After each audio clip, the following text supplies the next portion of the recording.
So, shall we have a quick look at what's going on in the UFC Octagon this weekend? Yeah, why not, eh? Why not? It's only the comeback of Mr. TJ Dillashaw. He's going to be in the main event.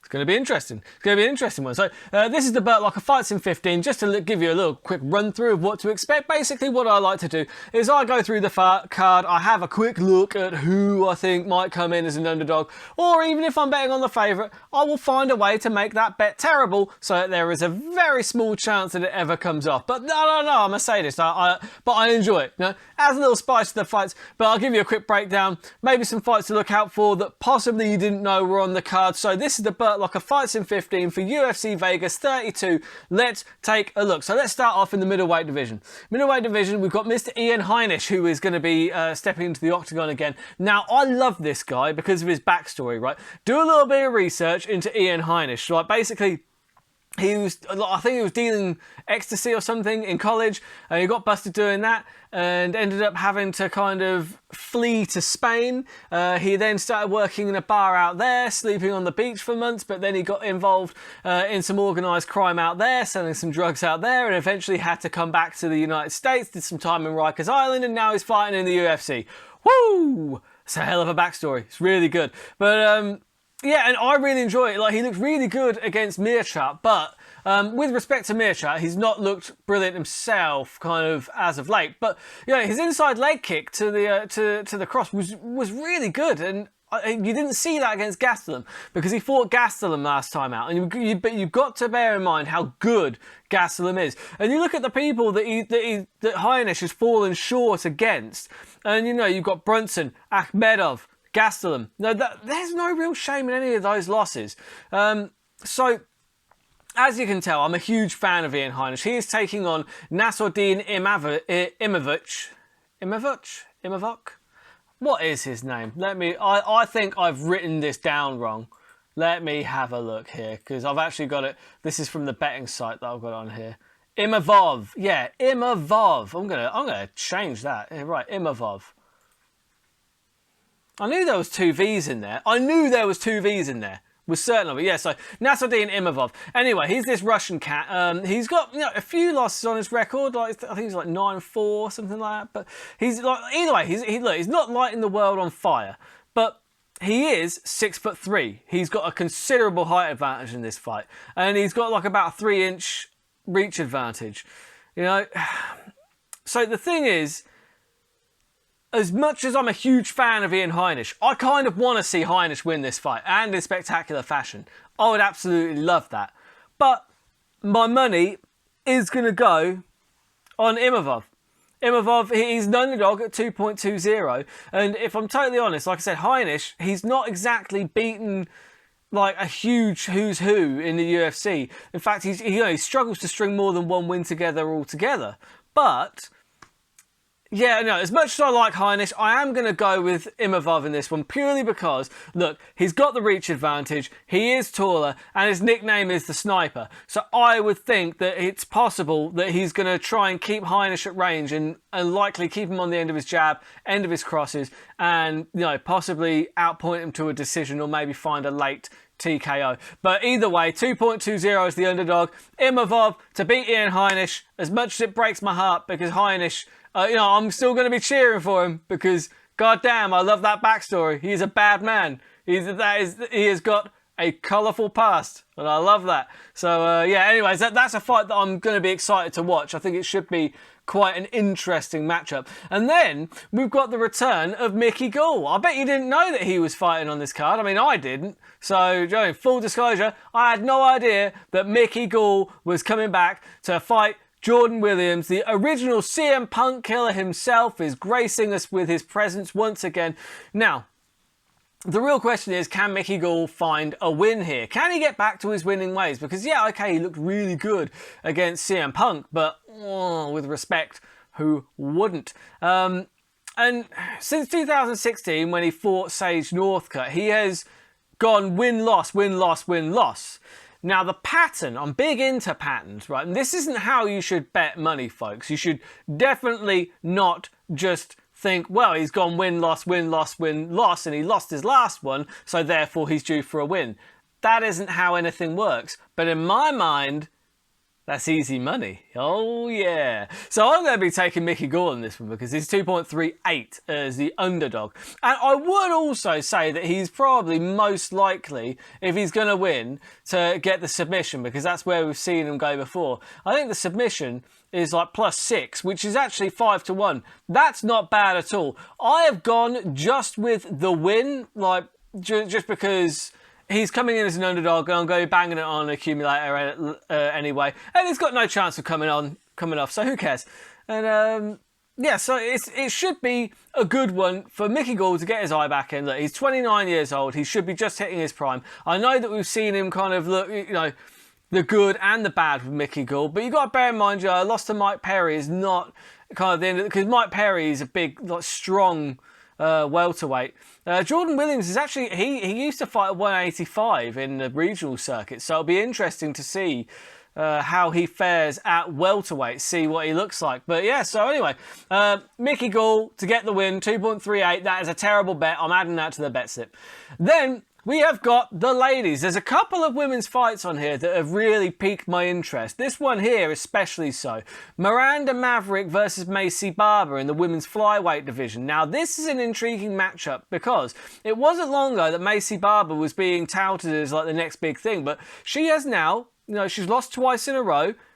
She could be in trouble if she loses this one. So that can do one of two things. It can either light a complete fire underneath her and she's going to come out and look fantastic, or, you know, it puts too much pressure on. She, you know, gets emotional, makes a mistake, and Miranda Maverick walks away with the knockout. Now, Maverick is someone that has looked very good, and she's only been in the octagon twice, I believe, unless I've missed any of her fights. But she has looked very good each time, and stylistically, I like this matchup. Stylistically speaking, because look, both Macy Barber and Miranda Maverick, they're quite similar in a lot of ways. They're both fairly decent grapplers. I think they're purple and brown belts respectively, so they're pretty good Brazilian Jiu-Jitsu, pretty good grapplers. They're pretty good strikers. They're kind of good in all areas. They don't have any glaring weaknesses. They're not necessarily outstanding in any one area, but they don't have that glaring weakness where you could see somebody kind of trip up and fall down. Now, looking at that, like I said, I think on paper it's actually quite an even matchup. And because she's lost her last two fights, Macy Barber is coming in at a fairly sizable underdog in this one, 2.25 is the underdog. So that is where I'm going with this one, because I do feel that, look, I do recognise Miranda Maverick is excellent. She's really good.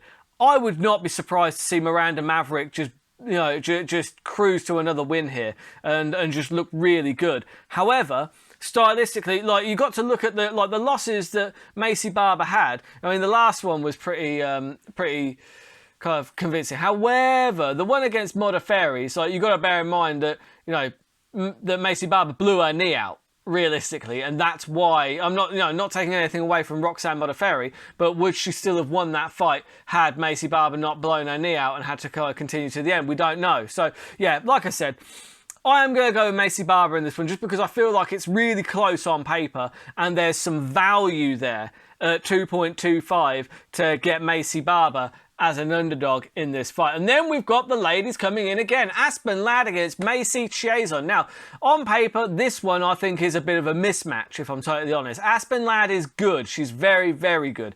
Now, she slipped up against de Randamie. Some said that was an early stoppage. I mean, there's an argument for that, but that irrelevant. She lost to de Randamie by knockout, and that's that. However, that's not really too much of a blemish on an otherwise kind of perfect career she's had so far. She has been absolutely fantastic inside that octagon. TKOs, 3 out of her last 4 wins in the UFC have come by TKO. And her TKO knockout of Kunitskaya was particularly impressive because Kunitskaya is very, very good herself. You know, the only slight knock here is that Aspen Ladd has not fought since 2019. And I don't think that's going to be an issue here, if I'm totally honest. I don't see the credentials in Chaisson to be able to beat Aspen Ladd. I just don't see it. And, you know, at the end of the day, it's a fight. Anything can happen. And I feel like I'm being disrespectful to Chaisson here. I am kind of dismissing her completely. However, you know, so have the bookies, really. So, and you know, It's up to her to shut my mouth, shut the bookie's mouth, screw the betting lines up and go out there and win. I don't think she does it though. I think Aspen Ladd gets a TKO here, and considering like she's finished 3 of her 4 wins by TKO, the knockout TKO, Aspen Ladd 4.50, 3.5 to 1. That is a license to print money. That is easy money. Pick of the week, terrible bet, boom. Add that to the bet slip. And then we've got the main event. Corey Sandhagen taking on TJ Dillashaw. TJ Dillashaw obviously hasn't fought in 2 years because he tested positive for the Lance Armstrong Special EPO 2 years ago. And yeah, that was just after he lost to Henry Cejudo. He went down to 125, which is probably a little bit too light for Dillashaw, to be honest. Because from what I heard, he says that he was using the EPO just for that fight. He says he wasn't using any PEDs before then. Now, that is the $1 million question, isn't it? Right? Because I'm finding it very difficult to pick against Corey Sandhagen here. Because number one is because he's very, very good. I mean, it's a real credit to Aljamain Sterling, actually. People say, you know, he's not the real champ or whatever, but he managed to submit Corey Sandhagen with relative ease. And that is difficult to do. Looking at what Corey Sandhagen has done to Marias and done to Frankie Edgar, right? That puts into perspective how impressive that win was for Aljamain Sterling, right? Now, TJ Dillashaw, he was coming off of a loss anyway, but not only that, like, you know, before then he looked great against Cody twice. Do you know what I mean? He's looked outstanding, but how long was he using for? Like, only he knows that, right? Because he said obviously he wasn't using for any other fight other than the Henry Cejudo fight. Okay, fine, I'll take you at your word. But if that's not true, you know that you were using, and likelihood is he's probably not going to be using going into this fight, because like if he did, that's it, career over, like lifetime ban, I would imagine, right? So he's probably not using those advantages, those chemical advantages that he had before, and those provide a mental advantage as well. That's going to be a difficult hump for TJ Dillashaw to get over if he was using for those fights. And there's a chance he wasn't, right? But let's say he was. Say he was using for all those Cody Garbrandt fights where he looked so impressive, right? He's now got to do that without the chemical help, and that might screw with his mind. That, coupled with the fact that Sandhagen is so good, this could be a nightmare return for TJ Dillashaw, you know? At the end of the day, maybe he'll come back looking like he did when because TJ Dillashaw has been so impressive his entire career. The way he dealt with Renan Barão was once considered one of the best pound-for-pound fighters in the world at the time when TJ Dillashaw fought him. And TJ Dillashaw, like, just fought the hell out of him. It's fantastic. But again, was he using? Like, because the problem is, that question will be asked. Whether TJ likes it or not, and however much he refutes it, the problem is, he did pop for EPO. He owned it, fair enough, right? But at the end of the day, you can only take EPO one way, so it's not like he could deny that he knew about it. But yeah, so, look, yeah, anyway, he got caught cheating, so the question is always now, how long was he cheating for? Was this the first time he used, or was it the first time he got caught?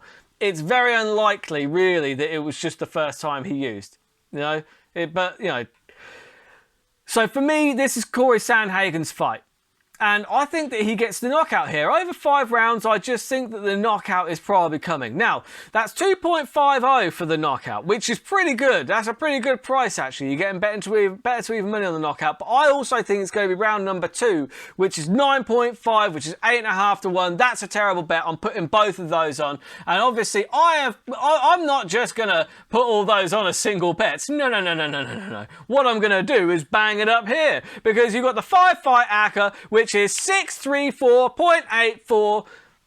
That is a terrible bet. I'm having a go on that. Look, if somebody gives you better than 500 to 1 on anything, you take it. And on that bombshell, we're going to see how these bets panned out when I rejoin you again on Wednesday for the wrap-up show. And yeah, if you're watching this on the Friday, thank you very much for subscribing to the Patreon. If you could like and subscribe, if you enjoy the content, it really, I appreciate it massively. All the support is just wonderful. And yeah, until next time, keep those odds long and those bets terrible.